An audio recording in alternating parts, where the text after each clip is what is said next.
and welcome to this edition of the Time with Hime podcast. I'm your host, Lynn Cordish, joined by our superintendent, Mr. Hime. Welcome back, sir. Oh, glad to be here. Summertime. It is. Little more casual dress and doing a lot of things to prepare for 21-22. We've got a lot of great things happening, and we've only been into summer for a couple weeks now, and we've got a lot to talk about. But first, we need to welcome our guest for this week. Yes, we got our Child Nutrition Director, Mr. Daniel Ghrayyeb. We're so excited to have him. Some of the great things we do at Child Nutrition at Lawton Public Schools is really exciting. So, 2021 was hectic for all of us, but when you start talking about child nutrition and trying to feed kids, and especially when the year started, we were afraid to be within 50 feet of each other and we couldn't touch the same food. Talk about how you guys got through the challenges and how it evolved through the year and how you feel like things got better. Well, I think we started, back in March even is when we officially started after spring break last year.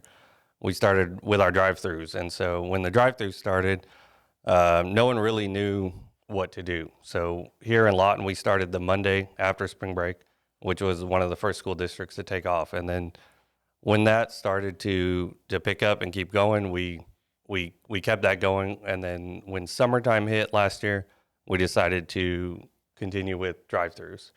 Drive-thrus continue to be kind of the go-to for everybody. We couldn't sit down and eat like summer traditionally happened.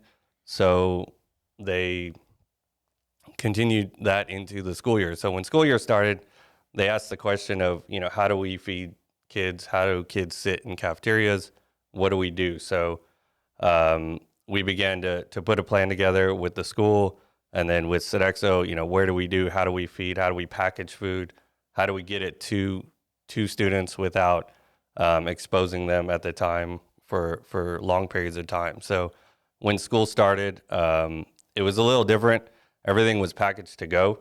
The meals were a lot less. There was a lot less options. And then as we progressed into the first few weeks, we started expanding on that. Once we could ease up and we started seeing how the flow of kids came in, we were able to expand the menus, add hot meals back in, add more options back in. And then as each week went on, as things started to get better and adjust, we were able to expand at different levels for different schools, just depending on the school and where they stood. So we were able to also keep our employees safe by keeping them quarantined to just their schools. They didn't change schools. We didn't adjust schools. So it took a lot of logistics to keep people just safe the whole time. We kept delivery drivers away from everybody. They went to the school. There was a zone that they could go to, and they went in and went out the whole time. Well, a shout out to you and your staff, because we fed students every day this year, which was pretty Correct. awesome. I think we had one cafeteria actually shut down during the year, or maybe two, and have to bring food in or make some adjustments. But the students always got fed, and that was great. Another thing that we don't talk about enough with your staff is the drive-thrus.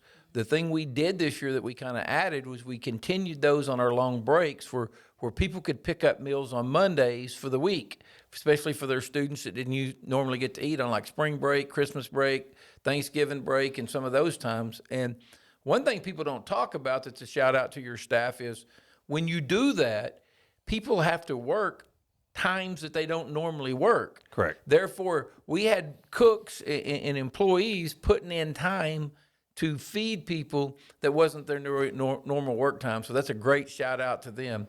Other thing is, when I came in, one of the things I kind of instituted or brought with me was the idea of a breakfast break for the secondary, which was a whole new thing for your guys. And, then obviously we put it in, we said we're going to do this, and boom, we get hit by a pandemic. Now, not only did you have to figure out how to feed them in between first and second hour, you also had to feed them at a pandemic, and you were bringing food, and it really kind of was a struggle at first, but I think by the end of the year, the options were up and things were going well, and the kids were able to come through and get choices for breakfast, and we had a lot of kids eating. So what are your thoughts about that moving forward? So we call it second chance breakfast is what the idea you guys brought to us, and I thought it was a little crazy And so Just Thanks tell it. That's thanks it. for being honest. Tell it how it is. At first it was a little intimidating, especially with everything that was going on, but it kind of made sense,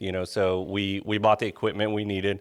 So the school jumped in, we bought, all the transportation equipment to get food to the classroom. So to make something happen, you have to have the equipment to do it. You can't just, throw a bunch of food on a cart and run up and down the hallway hoping that it'll get to the classroom. So we bought the equipment that we needed for each level of school, secondary and elementary.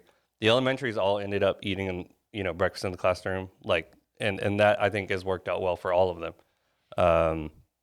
The secondaries were getting deliveries to their classroom for the most part. Some of them were coming through the cafeteria, and some were going to classrooms eventually. It worked well, so our numbers went up.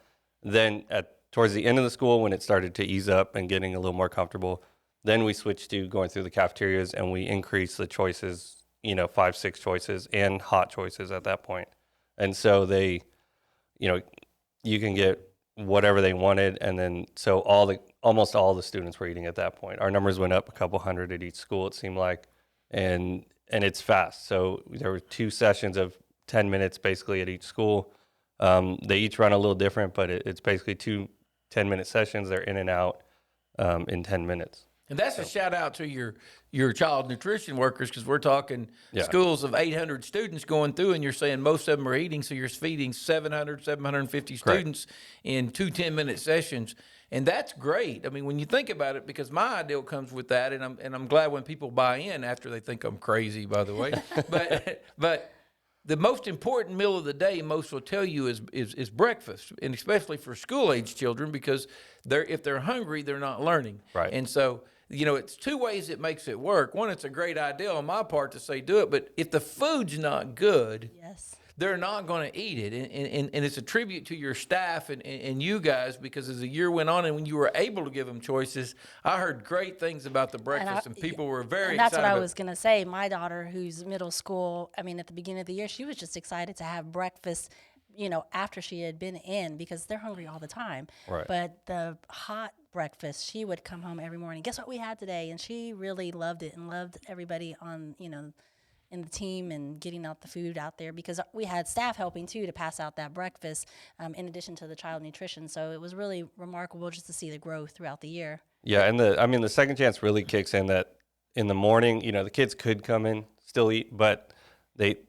most of them don't. They're not getting there early to come eat breakfast. They're getting there, throwing they're buttoning up their shirt as they're running in the door sometimes, just trying to get in the door to make it on time. They're just backpacks, and they're just running indoors, so they don't know where the cafeteria is in the morning. They're just trying to find their first classroom. Yep. So well, for my chair, it was a very successful pandemic year. You throw in the pandemic and what you guys did, it was great. Now we're rolling into the summer. What do we? This is the thing we just talked about: Christmas break, spring break, different breaks. How your people still show up to help feed students. We feed in the summer too. Talk a little bit about that and how many meals you're feeding and how many you would like to feed. Well, summer, we feed all kids in the summer. So it's not just, we say LPS is first, but we feed all the kids in the summer. So if, your cousin's visiting you from out of town, they can eat also. We want everybody in town that's here that's under 18 to come eat. So if you need to come eat, come eat. So we have 10 elementaries that'll be open. And then there's 3 high schools that are open, and then the Central Middle School is open this month, and then Eisenhower Middle School will be open next month. The high schools are walk-to locations, basically, or you can drive through and walk inside. All the elementaries that are open are drive-through locations, so those are going to be the easier. You can drive through, grab a meal, and then keep going. So we're hoping. They're all based around the summer school that's been implemented this year, and there's the STEM and all the extra activities that you guys have added. We're hoping that'll increase all the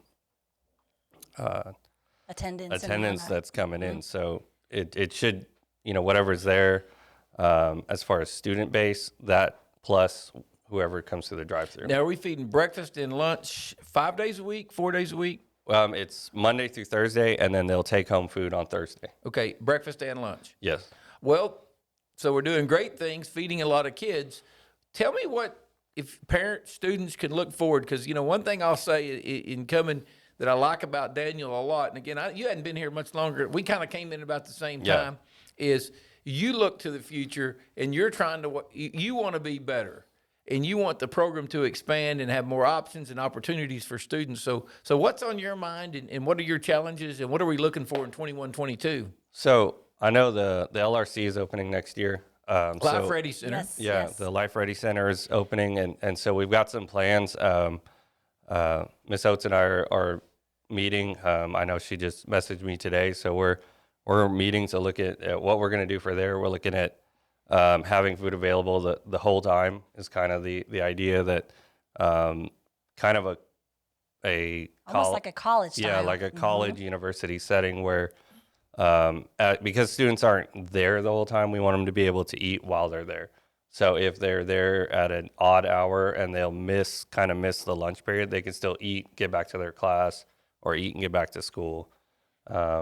And it'll just be more convenient for them at that point. And that's really awesome, because one thing people don't realize, that because it's one of the challenges when we set that up, was making those bell schedules work, where a student could actually leave after they could go to first hour at MacArthur High, get on a bus, go do second hour at The LRC. LRC, and then ride the bus back for third hour and not miss any instructional time.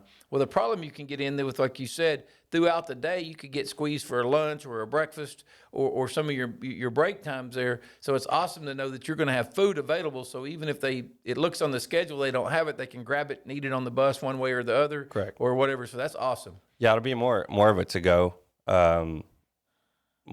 setting and made-to-order setting is what we're looking at right now. So anything else we can look forward to in the other cafeterias, or just since we're going to be And back? next year, right, with the USDA, it's still going to be free? Yes, so that's as far as we know, everything is looking as free for all. All year long, I'm understanding. Correct. So Yeah. this may be something. It could be a life. I think they're liking it. It could be a long time commitment Yeah. to feed everyone. I don't think any parents upset about that. No, not at all. And it does make it easier for us, because we get students through the line, and the more students to eat, the better quality, because the more quantity. Correct. You guys can offer more Yeah. options and more better quality. So that's exciting. Yeah, and then you're not worried. I mean, as parents, you're not worried about what do I pack today, and then buying additional food for lunches is the biggest one. Parents are saying, well, what do I buy to pack for lunch now? And they don't have to worry about that. So it's just one more thing that we get to take off their plate, and then they get to just send their kid to school, and they just can worry about school. They can and worry about studies. Well, and not even worry about, just focus on it. There's more than worry always about those in between kids that didn't get to eat free, but yet they might owe a little bit of money on their lunch bill. They're a little bit worried about it, so they don't go through and eat, or they miss a meal Right. because they forgot their lunch at home and they didn't want to charge it or whatever. So this really takes a lot of pressure off of everyone. Right. And it's really a good thing for Lawton Public Schools, and it's increased our numbers a lot. We fed more this year than we had in the past, is my understanding, considering how many students we had out. Yeah, even with our lower on-site attendance and the higher virtual attendance, we still fed more kids. That's awesome. really good. And that's Yeah, our yeah. goal. So again, great shout out to you and your staff. I hope your cooks and all your staff are watching, and they know how much we appreciate what they do for the students at Lawton Public Schools. Yeah, they've done a lot this year. It's been a long year. I think they're all pretty tired, but most of them came back this summer to keep going. And then Cameron University helped us over the Christmas break. Yes. So there's a lot of people that support us all the time, and the community has supported us, and we get emails all the time, and it's always nice to get And your staff is always so friendly. We get a lot of those emails when Oh, they come and yes. pick them up, that they're, Yep. no matter the weather or time of year, they are just, very helpful and happy to be there. So Yeah, I thank know you, on some of the Daniel. breaks we sold out of food, basically sold out. We Right. gave all Handed we all could, out. all we prepared, and so we keep trying to find ways to prepare more and more food to give out. And that again becomes a Yes. challenge of people to understand when you're preparing 2,000 meals for a week of breaks. That's a lot of food you have to get in. It's a lot of packing, a lot of work, and a lot of employees. So again, your guys are doing a great job, and Right. we really.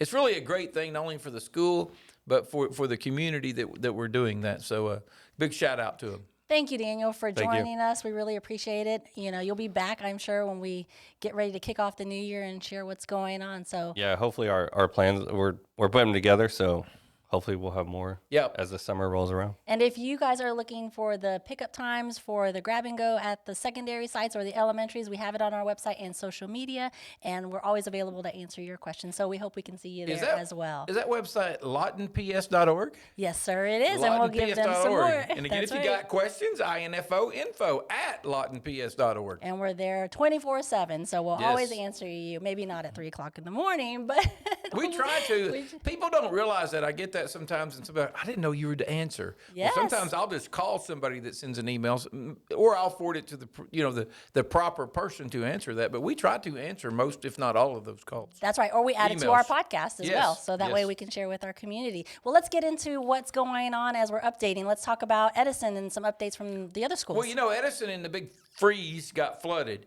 and a lot of damage. So one thing, by the time we pulled everything out, it was damaged. You look at the building and it was like, hey, this is that opportunity. We took the kids out. Let's do a full makeover remodel. We've been doing some exterior makeovers throughout the district and tried really hard to get our schools looking better and safer on the outside with fences. Well, Edison, with that, we're doing a full, call it an extreme makeover if you've seen the show, but it's really coming around good. Jack, Hannah, our maintenance director, and his people, they're doing a great job on that. I think everybody's going to be excited when we start school next year. It's going to be very new-like on the inside with new paint, new floors, new ceilings. It's going to be awesome. It's going to be incredible. And we'll have some more photos out there to share with you this week. And speaking of Jack Hanna and his crew, he's doing something really exciting and looking for general labor workers. Well, yeah, with all the rain we're getting, we need people to mow and help. And then we're doing some moving around with the LRC and Thomaston and our middle schools. And even with Edison, everybody moved out. We just got a lot of work we need. And Jack getting some summer help is a struggle. So he's looking for some young men and women. Yes. Who would like to come work for the school in the summer. You know, that'd be teenagers, got to be at least 16 16. and up. 16 and up. But that would be high school students, Lawton PS students or Cameron students even that are looking for a job and would like some summer employment. So hopefully that'll be coming out. I know you're going to put something out about that where you can inquire to get more information. But we're excited about that because, again, we got a lot of projects going on because of different things. And so getting some people to help do that would be awesome. And it's a great opportunity for our students to make some summer cash and have that money there and learn a new skill and trade throughout the apprenticeships. You know, like if you go to Edison right now, we got people laying floors. Yes. Well, you know, the ability to lay those floors, you know, you can make pretty good money doing that. So someone might get to be a helper there and help. And it wouldn't surprise me at the end of the summer, they were actually laying floors. So that's correct. That's kind of exciting. And they can reach out to Shoemaker and ask for Miss Dolores Anderson if you guys are interested in that. Let's talk about the COVID vaccine clinic. We're still partnering up with the health department, and that's exciting. You know, that's an interesting thing going on because it's that split ideal you get. And I'm kind of one of those guys in the middle. Now, I got my vaccination really early because I work in a school, and I think, and with my age and all, I felt like I wanted to jump. But I've never been one to say, well, you need to get yours. Correct. But if you look at what's going on in our country, we need more people to get vaccinations because the more vaccinated, the more effective it is. Again, I'm not going to challenge different people. One of my own kids, I don't think will ever get it. So I'm not really challenging people to say you have to take it, and I'm not for making it mandatory. But I think as parents, teachers, and adults, we really need to look at what it does for us. Because, again, when we start school, if your child has been vaccinated, they will not be quarantined. The only way they'll have to stay home is if they're sick. Well, we want you to stay home if you're sick anyway. So if you got COVID, you're considered ill, you would have to stay home. But we want you to stay home for the flu.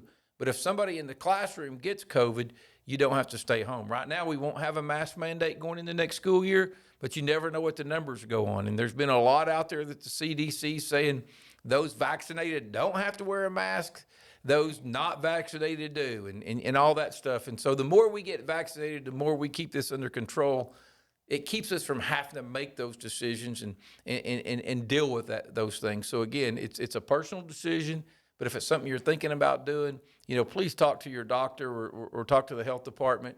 And the more we have vaccinated, the better it'll be. And I know the health department's doing some clinics this week. They are, and we will have that on our social media page. We actually shared that last week. So if you're looking for that information, you can go on our website and check our social feeds. But they are also putting that out there as well, so you can check out the health department's webpage. And before we go, let's give a shout out to United Way. They are going to be at several of our schools throughout the summer handing out free books. So that's awesome. really exciting. If you're out there and somebody's offering you some books for your kiddos, take them, because those are donations they received as well, and they want to keep the kids engaged this Yes, summer. as much as we can. Yes. Very excited about that. Summer school's rolling through. Hey, We're in for elementary as well. Isn't it crazy? We're already in the second week of June. Going by fast. As much as we look forward to Yes. summer, it's like slow down. It's now, going slow fast. down. It's going so fast. So anyway, I hope everybody's having a great summer.